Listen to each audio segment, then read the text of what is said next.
আলী আকবর এসে বলেন ইমাম হোসেনকে কারবালাতে যাব আব্বা হুকুম দিতে হবে।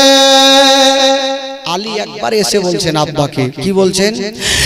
আলী আকবর এসে বলেন ইমাম হোসেনকে কারবালাতে যাব আব্বা হুকুম দিতে হবে। হোসেন বলে যেও না বাবা ফিরে আসবে নাই রে, ইসলামের জন্য হলেন হোসেন শহীদ কারবালায় রে, ইসলামের জন্য হলেন হোসেন শহীদ কারবালায় রে, ইসলামের জন্য হলেন হোসেন শহীদ কারবালায় রে। কারবালার ইতিহাস শুনে বুক ফেটে যায় রে, ইসলামের জন্য হলেন হোসেন শহীদ কারবালায় রে, ইসলামের জন্য হলেন হোসেন শহীদ কারবালায় রে, ইসলামের জন্য হলেন হোসেন শহীদ কারবালায় রে। অত আসি মহরম দিনে জুমারি ওয়াক্তে কারবালাতে ভেসে গেল হোসেনের রক্তে। আজ সেই দিন মোদের জগৎকে কান্দায় রে, ইসলামের জন্য হলেন হোসেন শহীদ কারবালায় রে, ইসলামের জন্য হলেন হোসেন শহীদ কারবালায় রে, ইসলামের জন্য হলেন হোসেন শহীদ কারবালায় রে। ইমাম হোসেন যুদ্ধের ময়দানে যাওয়ার জন্য রেডি হচ্ছেন বাবা। উনার একটা বেটা 18 বছরের ছেলে আলী আকবর কাঁদতে কাঁদতে এসে বাপের হাতখানা ধরেছেন, আব্বা আপনি কোথায় যাবেন আব্বা? বলছেন বেটা রে আমি যাব সে যুদ্ধের ময়দানে। কি বলে বেটা? বলছেন আব্বা গো আমি যাব সে যুদ্ধের ময়দানে। আলী আকবর বলছেন আব্বা গো ওই যুদ্ধের ময়দানে আপনাকে যেতে দেব না। আলী আকবর কাঁদতে কাঁদতে বলছেন আব্বা গো ওই যুদ্ধের ময়দানে আপনাকে যেতে দিব না। ইমাম হোসেন বলছেন বেটা রে আমি যতক্ষণ পর্যন্ত যুদ্ধের ময়দানে যাব না বেটা রে ততক্ষণ পর্যন্ত যুদ্ধের ময়দানে যুদ্ধ থামবে না। আলী আকবর বলছেন আব্বা গো আমি থাকতে আপনাকে কোনো মতে যেতে দিব না আব্বা, আমি থাকতে আপনাকে কোনো মতে যেতে দিব না আব্বা, আমাকে খুশি মনে বিদায় দে। ইমাম হোসেন বলেছিল না রে বেটা না, আমি যাকে পাঠালাম সে ঘুরে এলো না বেটা, আমি তোমাকে পাঠাবো না। ইমাম হোসেন বলেছিল ও বেটা আলী আকবর রে আমি তোমাকে যুদ্ধের ময়দানে পাঠাবো না। আলী আকবর বলেছিলেন আব্বা গো আমি যদি না যাই তবে গ্রামের লোকেরা কেমন কেমন কথা বলবে যে ইমাম হোসেন ভাতিজাকে নিজের বেটিকে একের পর এক সবাইকে কি বলে কতল করিয়ে দিল, আর নিজের বেটা আলী আকবরকে পাঠালো না। আব্বা গো আব্বা আমাকে খুশি মনে বিদায় দাও। ইমাম আলী আকবর বলেছিলেন আব্বা গো আমাকে খুশি মনে বিদায় দাও, আমি যাব যুদ্ধের ময়দানে। বাবা গো একটা কথা মনে রাখেন, একটু ধ্যান দেন বাবা। সেদিন আলী আকবর কি বিয়ে বাড়ি যুদ্ধে বিয়ে খাওয়ার জন্য গিয়েছিল না রে বাবা না, আলী আকবর গিয়েছিল নিজের জানটাকে কুরবান করার জন্য। বাবা গো আলী আকবর যাওয়ার জন্য রেডি হচ্ছেন, যেমনই রেডি হয়েছেন বাবা বহিন সাকিনা কাঁদতে কাঁদতে চলে আসলো। দাদা আপনি কোথায় যাবেন দাদা? বলছে বহিন সাকিনা রে আমি যাব যুদ্ধের ময়দানে, বহিন আমাকে খুশি মনে বিদায় দাও। 7 বছরের সাকিনা কাঁদতে কাঁদতে দাদার হাতখানা ধরেছে, দাদা গো দাদা তোমাকে আমি যেতে দিব না দাদা। ইমাম হুসাইনের বেটি 7 বছরের সাকিনা নিজের দাদা কি বলে আলী আকবরকে বলছেন, দাদা গো আপনাকে আমি কোনো মতে যেতে দিব না। আলী আকবর বলেছিল, ও বগির সাকিনা আমি যতক্ষণ যাব না ততক্ষণ পর্যন্ত যুদ্ধ কি বলে চলতে থাকবে বহির, আমি যাব আর যুদ্ধের ময়দানে যুদ্ধ করব। সাকিনা কাঁদতে কাঁদতে বাবা ডেরার ভিতরে চলে গেল। ইমাম আলী আকবর সুন্দর পোশাক পরে হাতে বাবা হাতে তরবারি খানা নিয়া বাবা গো দুলহা সেজে গেল। বাবা গো চিন্তা করেন যারা 10ই মুহররমের দিনে এমন গ্রাম আছে বাবা গো অনেক জায়গাতে লাঠি খেলা চলে, ঢোল বাজনা চলে। বাবা গো আপনাদের এলাকায় মনে হয় নাই আছে? আপনাদের এলাকায় লাঠি খেলে কেউ ভাই? ঢোল বাজনা বাজায় নাকি? একটু বলুন হ্যাঁ করুন। মুহররম খেলা খেলেন?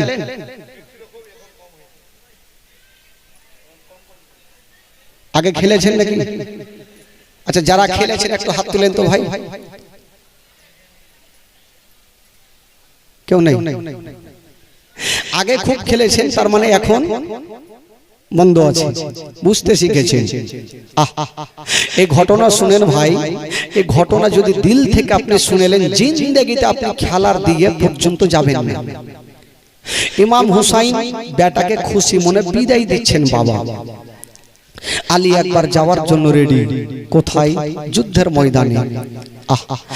আলী আকবর বলছেন, আব্বা গো আমাকে খুশি মনে বিদায় দেন। আব্বা বলছেন, বেটা রে যাও তোমাকে আমি খুশি মনে বিদায় দিলাম। ও মা বোনেরা রাত্রি বেলাতে শুনে যান মা গো ইমাম হুসাইন বেটা আলী আকবরকে বিদায় দিচ্ছেন বাবা। আলী আকবর সবাইকে ক্ষমা করে দিয়া সবারই কাছে ক্ষমা চেয়ে নিয়া বাবা গো দুলদুলে চেপে গেল।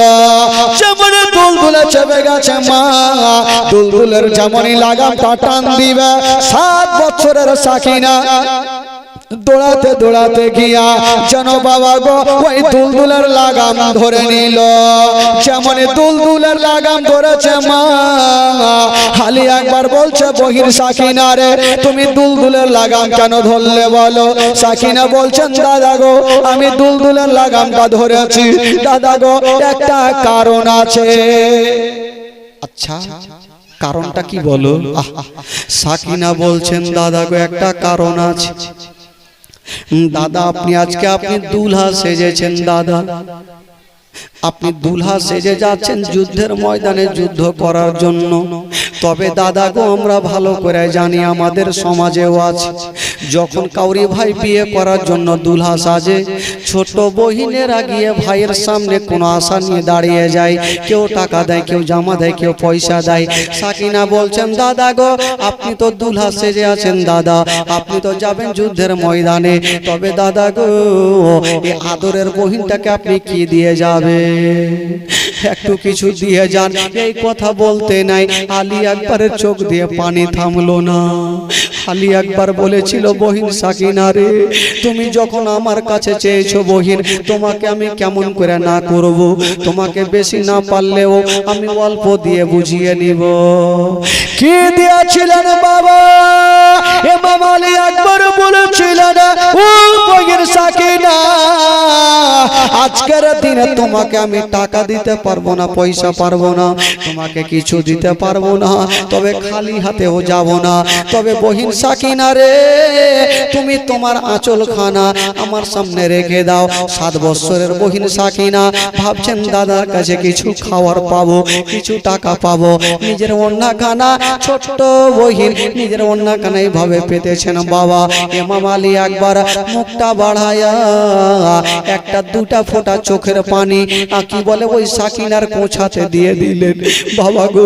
আর বললেন সাকিনা রে আজকে তোমাকে টাকা পয়সা দিতে পারবো না, সাকিনা রে এই দুটা ফোঁটা চোখের পানি দিলাম, এই দুই ফোঁটা চোখের পানি তুমি সুন্দর করে রাখিও। সাকিনা বাবা গো 7 বছরের বহিনা ওই দুই ফোঁটা চোখের পানিকে সামনে নিয়া বাবা গো কানতে কানতে খিমাই চলে গেল। যেমনই খিমাই যেতে নাই বন্ধুরা ওইদিকে আলী আকবর বাবা গো দুলদুলের লাগামটা টেনে দিয়েছে।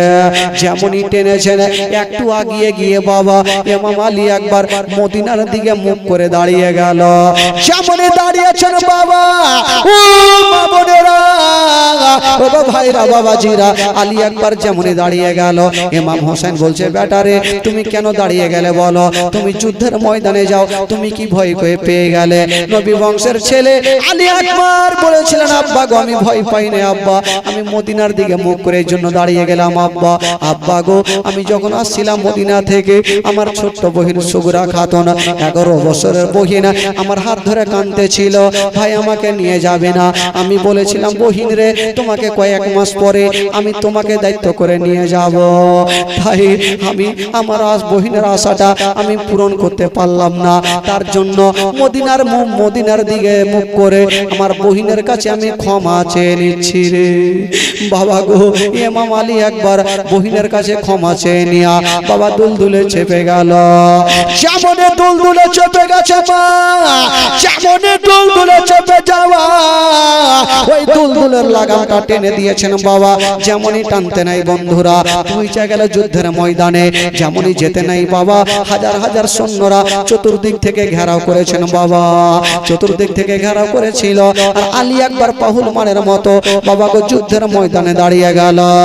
যেমনই দাঁড়িয়ে গেছেন বাবা ও মা বোনেরা গো আলী আকবর যেমনই দাঁড়িয়ে গেল বাবা গো আলী আকবরকে দেখে সবাই চমকে দাঁড়িয়ে গেল, কারণ আলী আকবরের চেহারা আমার নবীর সঙ্গে মিল ছিল রে বাবা, আমার নবীর মতো দেখতে ছিল আলী আকবরের চেহারা বাবা গো। ওই আলী আকবর যখন দাঁড়িয়ে গেল এক দুশ্মন দুরাচার তরবারি নিয়ে চলে আসিল। আলী আকবর তোমার চেহারা দেখতে ভালো লাগে, তুমি যাও তোমার মায়ের বুকে ফিরে যাও।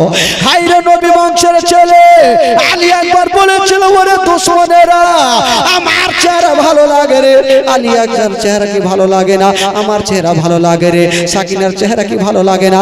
আমার চেহারা ভালো লাগে রে। আউন মোহাম্মদের চেহারা কি ভালো লাগে না? আমার চেহারা ভালো লাগে রে। আবুল কাসিমের চেহারা কি ভালো লাগে না? তাদের জন্য তোরা পানি বন্ধ করে দিয়েছিস, কথা বলতে নাই, কথা চলছে বাবা। ওই দুশ্মন দুরাচারের হাতে ছিল তরবারি খানা, যেমনই তরবারি খানা নিয়া যেমনই চালাতে যাবে গো বাবা গো আলী আকবর ঢালে এড়ে নিল। আলী আকবর এত জোরে তরবারি চালালো ওই দুশ্মনের কি বলে গলাতে পড়ে গেল, একদিকে মাথা গেল একদিকে বডি চলে গেছে বাবা গো। আর একদম দুশ্মন দুরাচার চলে আসলো, উনিও বাবা গো যুদ্ধ শুরু করলো। আলী আকবর তাকে ওই জাহান্নামে পৌঁছে দিল। এই করে করে যার শরীরে নবী বংশের রক্ত আছে গো তার সঙ্গে মোকাবিলা কইরে কেউ টিকতে পারে না। আরো চলে আসিল ইবনে সাদের অর্ডার হয়ে গেল। ইবনে সাদ বলতে লাগলো এক কাজ করো আলী আকবরকে এইভাবে পারা যাবে না, একটা একটা করে যাও, তবে আলী আকবরের মোকাবিলাতে পারবে না। তোমরা সবাই চলে আসো, আগে আমরা একটা মিটিং করে নি আলী আকবরকে কেমন করে মারবো। ইনারা মিটিং করছে, ইমাম আলী আকবর বলছে ওরে শুনো শোনো, ওরে আজিদের সৈন্যরা শোনো, তোমরা একটু মিটিং করে নাও, আমি যাব আর আমার আব্বার সঙ্গে একবার আমি দেখা করে চলে আসবো। বাবা গো 10ই মুহররমের দিনে, মুহররমের 10 তারিখে শুক্রবারের দিনে ইমাম আলী আকবর বাবা গো পৌঁছে গেল খিমাতে। যেমনই যেতে নাই বাবা ইমাম হুসাইন বলেছিল ও বেটা রে তুমি কি ভয়ে পালিয়ে আসিলে? আলী আকবর বলেছিল আব্বা গো আমি ভয়ে পালিয়ে আসি না আব্বা, আমি কয়েকজনকে জবাই করে এসেছি আব্বা, তবে বেটারে তুমি কেমন চলে আসলে বেটা? ইমাম আলী আকবর বলছেন আব্বা গো আমার মোকাবিলাতে কেউ আসতে চাহে না, তার জন্য আব্বা তারা মিটিং বসিয়েছে, আমি মনে করলাম এক একবার আমি আপনার চেহারা খানা দেখে নি। বাবা গো, ইমাম হোসেন বলছে ঠিক আছে বেটা, তবে যাও আবার যুদ্ধের ময়দানে যাও। আলী আকবর বলেছিলেন আব্বা গো আমি তো চলে যাব আব্বা, জানি না ঘুরে আসবো কি আসবো না, তবে আব্বা গো আমি এত যুদ্ধ করেছি আব্বা, আমি কয়েকজনকে জাহান্নামে পৌঁছে দিয়েছি আব্বা, আমার হুলকুমটা শুকিয়ে গেছে আব্বা, যদি পারেন তবে এক চুল্লো আমাকে পানি দেন আব্বা। ইমাম হোসেন বলেছিল ও বেটা রে, তুমি ভালো করে জানো ওই ইয়াজিদের সৈন্যরা বেটা পানি বন্ধ করে দিয়েছে, তারা কোনো মতে পানি দিবে না, এই কথা বলতে নেই বাবা। বেরাদার বন্ধুরা, ইমাম আলী একবার মার কাছে চলে গেছে, মা গো আমি অনেকক্ষণ যুদ্ধ করেছি মা গো এক চুল্লো আমাকে পানি দাও মা। বেটাকে বুকখানে লাগাইয়া বলছে বেটারে, ওরে কলেজের পাড়া নয়নের তারা, ওরে বেটারে আমি তোমাকে পানি দিতে পারবো না বেটা, তবে যাও রে বেটা যাও, আমি দেখতে পাচ্ছি রে বেটা তোমার জন্য হাউজে কাউসারের পানি নিয়ে আমার নবী মুস্তাফা দাঁড়িয়ে আছে, যাও বেটা যাও, দেরি করো না, চলে যাও। তবে ইমাম আলী একবার বাবা গো সঙ্গে সঙ্গে সবাইকে ক্ষমা করে দিয়া, সবারই কাছ থেকে ক্ষমা চেয়ে নিয়া আবার যেন দুলদুলে চেপে গেল, যেমন দুলদুলে চেপে গেছে বলছে না বাবা গো যুদ্ধের ময়দানে যেতে নাই, ওইদিকে শয়তানদের দুশমনদের একটা আলোচনা হয়ে গেছে। ইমাম আলী একবার যখন আসবে আমরা একে একে যাব না, আমরা একই সঙ্গে হামলা করে দেব, আলী আকবরের কি বলে দুনিয়া থেকে সরিয়ে দেব।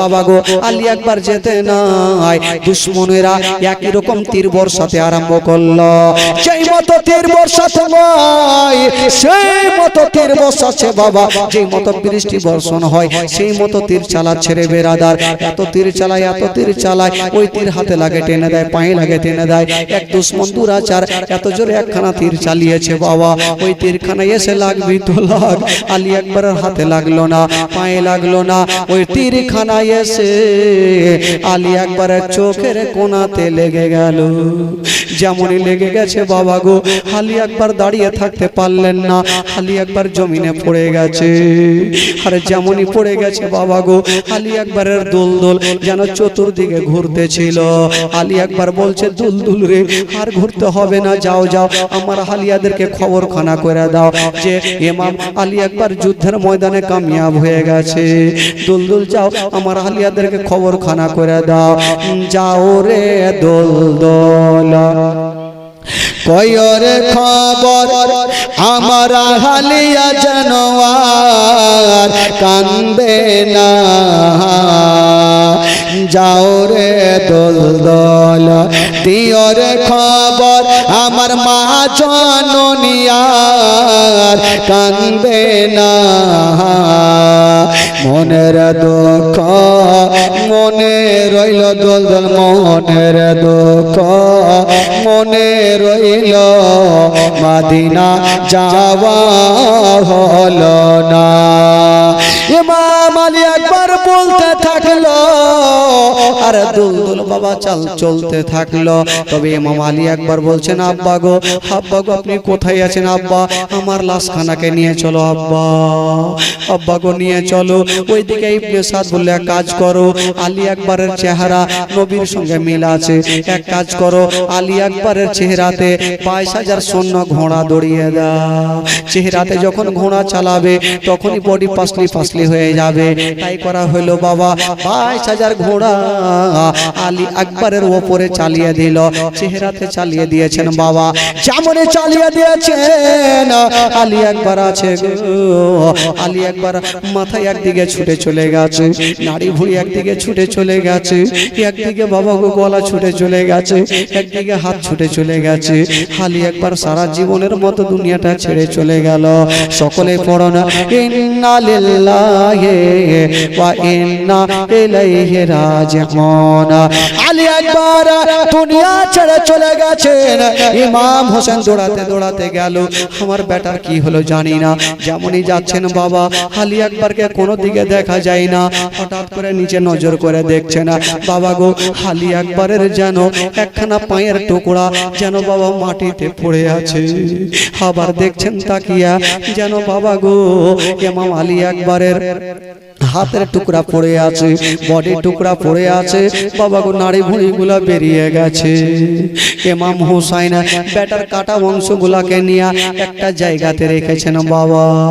ইমাম হুসাইন বলছেন, ওরে আজদের সোনরা, তোমাদেরকে দিলে দয়া হইল না, ময়া হইল না, কেমন করে আমার বেটার চেহারাতে তোমরা ঘোড়া চালিয়ে দিয়েছো। ইমাম হুসাইন বাবা গো বেটার টুকরো গুলাকে নিয়ে আস্তে আস্তে পৌঁছে গেল খিমাতে।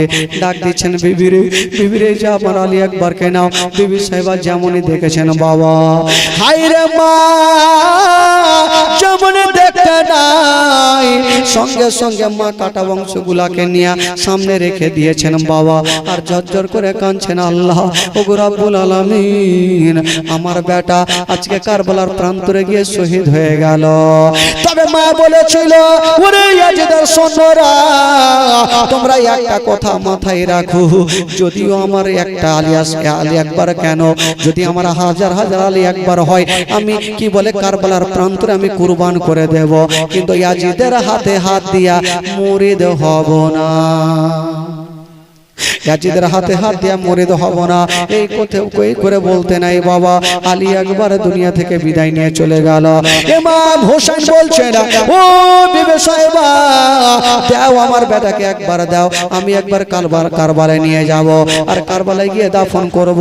আলী আকবরকে নিয়ে গেল, আর বাবা গো কারবালায় দাফন করা হইল। যেমনই দাফন করেছেন বাবা গো, তবে ইমাম হোসেন একের পর এক সবাইকে নিয়ে যাচ্ছেন আর কারবালাতে দাফন করছেন, একের পর এক নিয়ে যাচ্ছেন আর কারবালাতে দাফন করছেন। এবার ইমাম হোসেন ছাড়া কেউ নাই বাবা গো। ইমাম হোসেন চিন্তা করছেন, এবার আমাকে যুদ্ধের ময়দানে যেতে হবে। আগে বলেছিলাম বাবা, কারবালার আগে দুদিন হবে জীবনী, আর পরে একদিন হবে জীবনী। তবে ইমাম হোসেন যাবে যুদ্ধের ময়দানে। তবে বেরাদার বন্ধুগণ বাবা, আমার ভাই মা বোনেরা, ইমাম হুসাইন এবার যুদ্ধের ময়দানে যাওয়ার জন্য রেডি হচ্ছেন বাবা। 10ই মুহররমের দিনে ইমাম হুসাইন যাবেন যুদ্ধের ময়দানে। তবে বলছিলাম বাবা গো, আপনাদের চেহারা দেখতে আর ভালো লাগে না, মনে হচ্ছে আপনাদের ঘুম চলে আসছে। রাত্রি 12:30 হইল, কাজে কালকে শেষ রাত্রি, শেষ জীবনী, শেষ দোয়া, শেষ ফাতিহা। তবে আমি শুইতে গেলাম। নারে রিসালাত, নারে হায়দারি, নারে হায়দারি, মাসলাকে আলা হযরত রিফাকাত আলী ভাই আমার 1200 টাকার দাতা। একটু সকলে হাত তুলুন তো ভাই, আল্লাহু আমিন।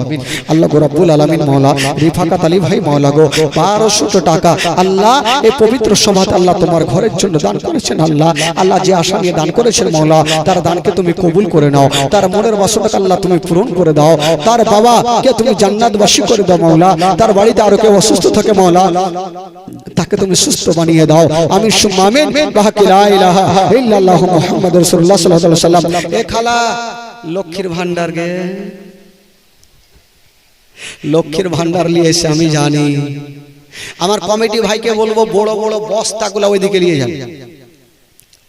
প্রচুর টাকা নিয়ে এসে মা, লক্ষ্মীর ভান্ডার দিয়ে যান। লক্ষ্মীর ভান্ডারের গজল আজকে শোনাবো।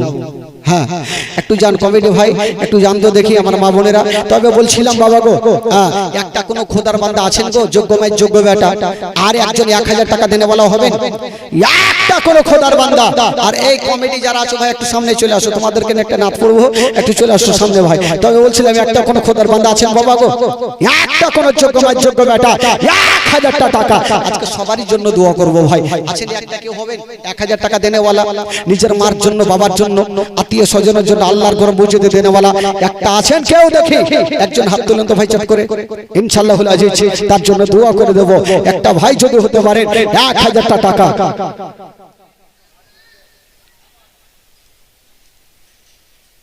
কি নাম ভাই?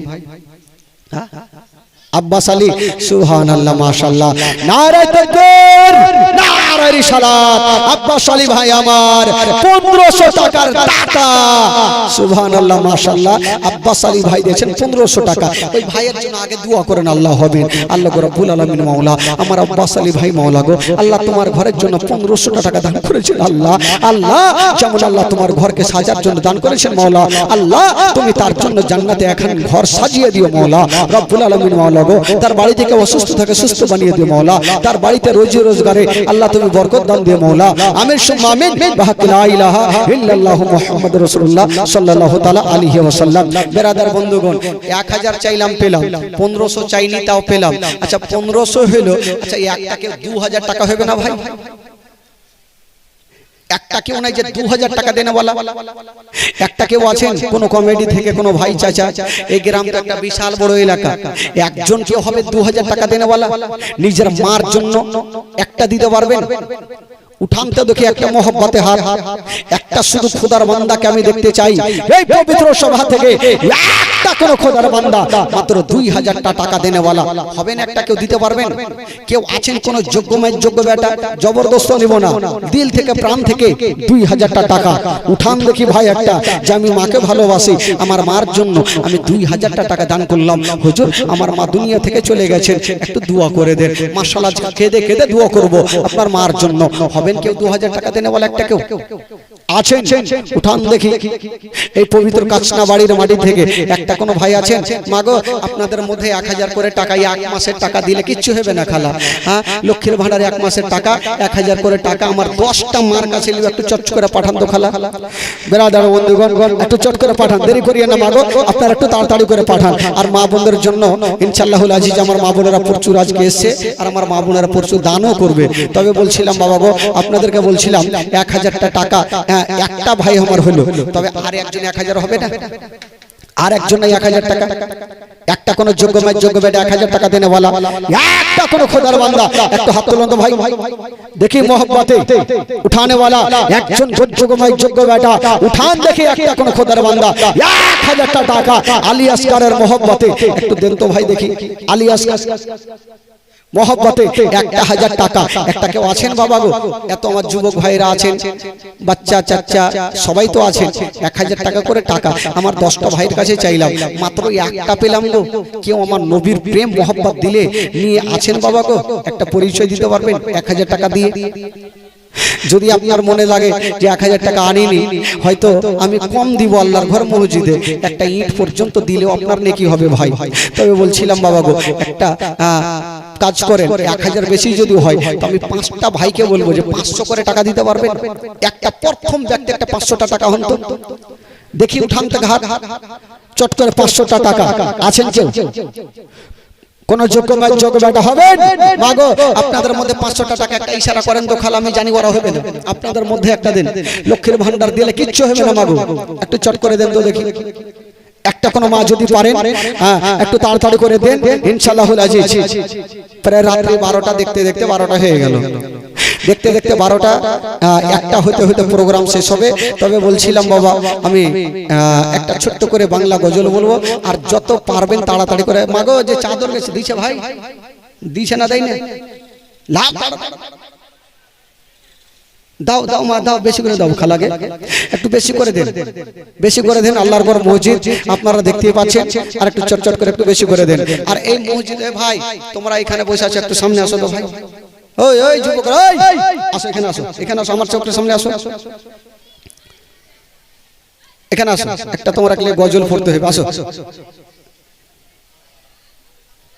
ওইখানে বসতে যে কেমন লাগে আল্লাহই জানে আচ্ছা ওখানে কালি তালা মেরে দিবেন তো ওই জায়গাটা তালা না মারলে হবে না হ্যাঁ আর এই ছেলে তোমরা এদিকে আসো সব ছিটিয়ে মাঝে মধ্যে লাউয়া চুল কাটা ছেড়ে দে তো খাইয়ে খোদড়া লাগবে না এমন ভাবে বসে খাইয়ে খোদড়া হয়ে বসছে সুবহানাল্লাহ মাশাআল্লাহ আমি জানি রাত্রি 12টা হয়েছে ঘুম তো লাগবে কিন্তু ভাই একটু জমজমাট হয়ে বসে থাকবেন তাহলে না ওখানে কাউকে বসতে দেবেন একটু লাদ না নিয়ে দাঁড়িয়ে থাকেন ওখানে হাজি সাহেব আপনি লাদ না নিয়ে দাঁড়িয়ে থাকেন কেউ গেলে একদম চাটচাটিয়ে দেন তো দেখি কে বসবে ওখানে আচ্ছা মাশাআল্লাহ বলছিলাম 500 টাকা একটা কে হবে না ভাই একজন কে হবে না 500 টাকা দেনে वाला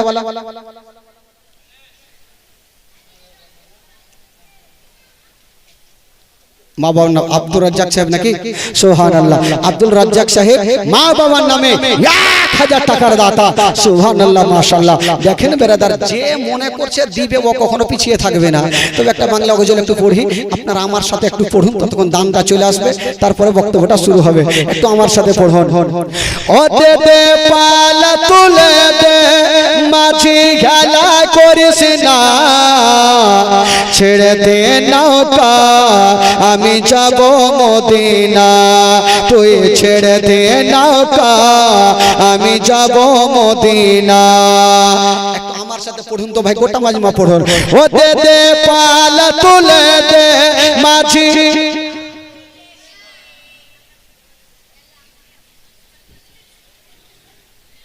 আল্লাহ রহম কর। কাঠুর হয়ে গেছে, কাঠুর।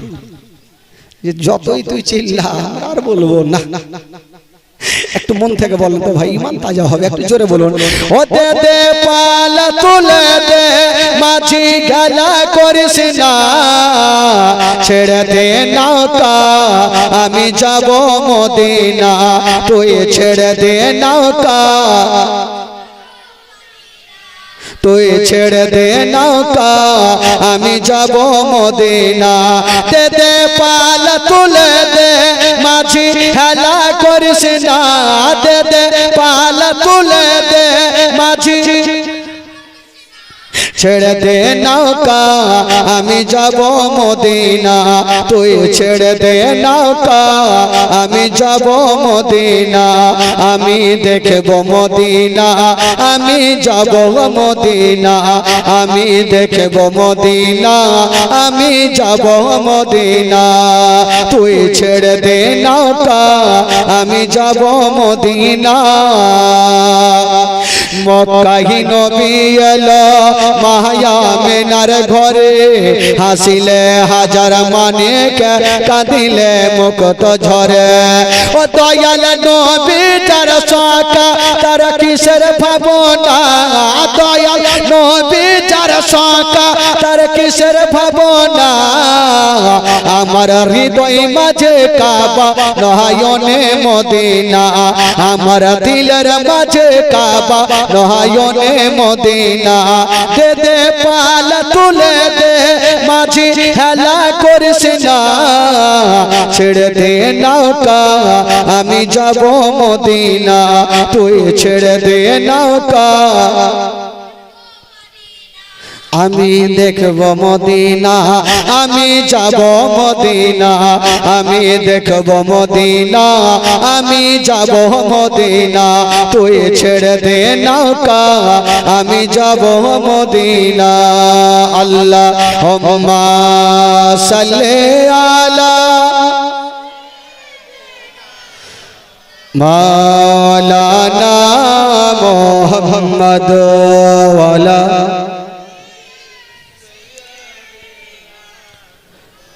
মাওলানা মুহাম্মদ সাল্লাল্লাহু তাআলা সাল্লাম। আচ্ছা, যারা দিয়েছেন আপনাদের মধ্যে ভাইদের তরফ থেকে, মা বোনেরা যখন যে বাবা দোয়া করব, আপনাদের মধ্যে যারা দিয়েছেন তাদের জন্য একটু দোয়া করব। তবে বলছিলাম বাবা গো, আমি চাইছিলাম যে আচ্ছা বলুন তো কোরআনে পাক কয় পারা ভাই? একটু আপনারা বলুন তো কয় পারা?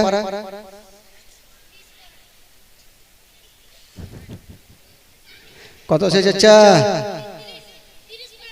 আর কিছু দিবেন না চাচা?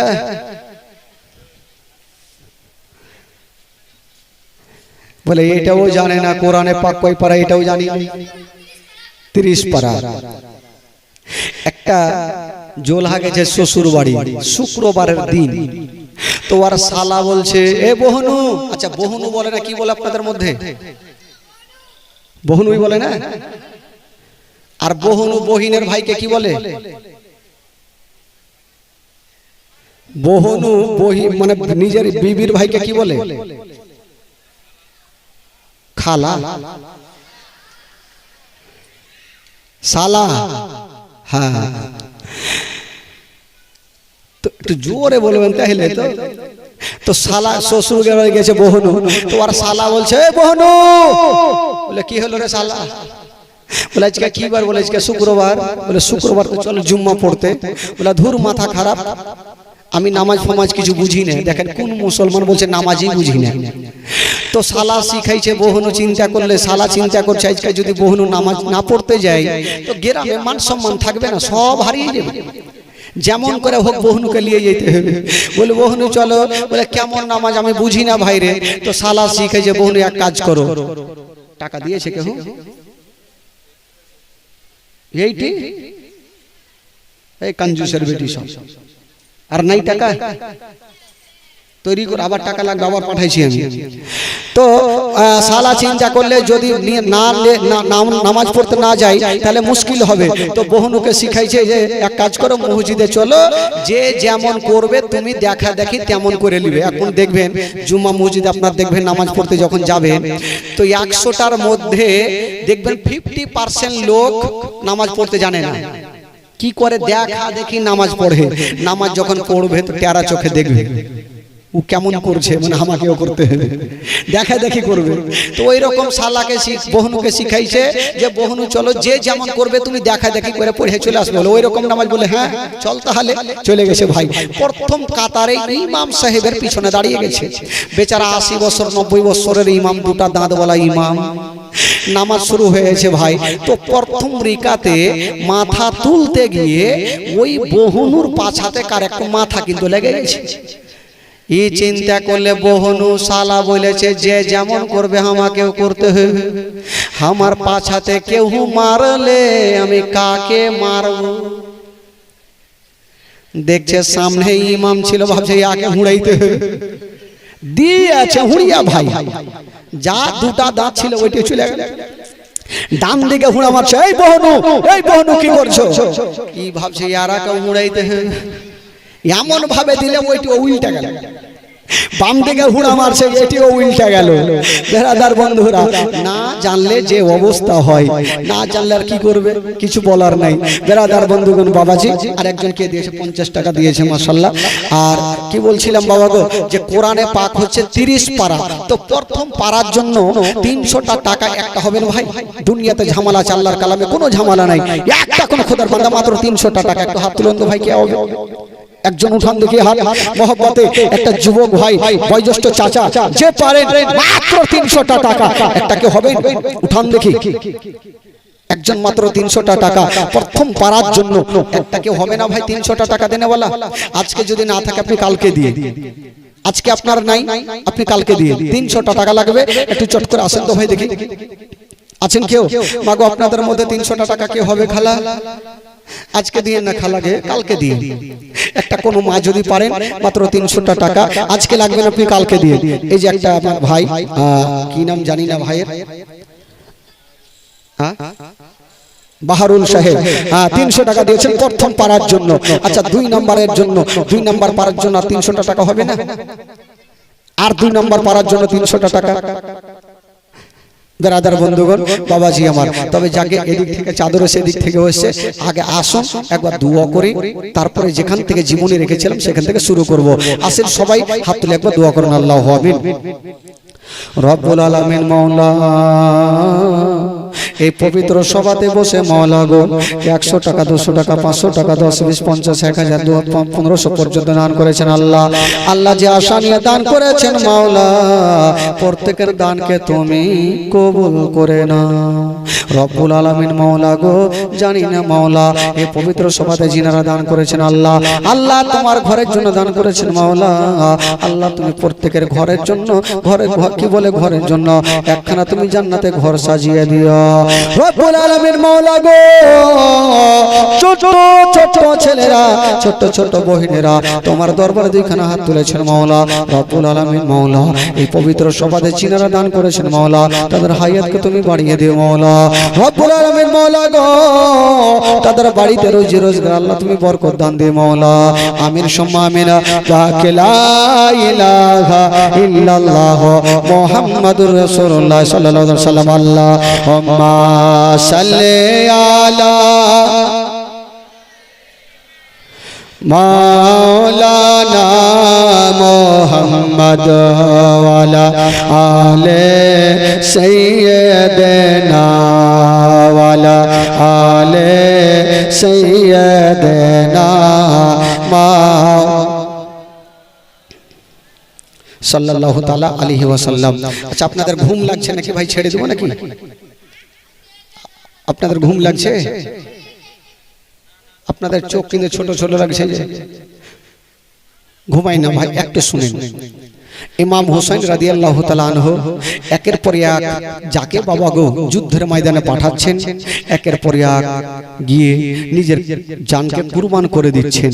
কিন্তু বেরাদার, ইমাম হোসেন এবার যাওয়ার জন্য রেডি হচ্ছেন। বাবা ওনারই একটা 18 বছরের ছেলে যার নাম হচ্ছে আলী আকবর এসে বাপের সামনে দাঁড়িয়ে গেল। কবি লিখেছেন বাবা আলী আকবর এসে নিজের আব্বাকে কি বলছেন?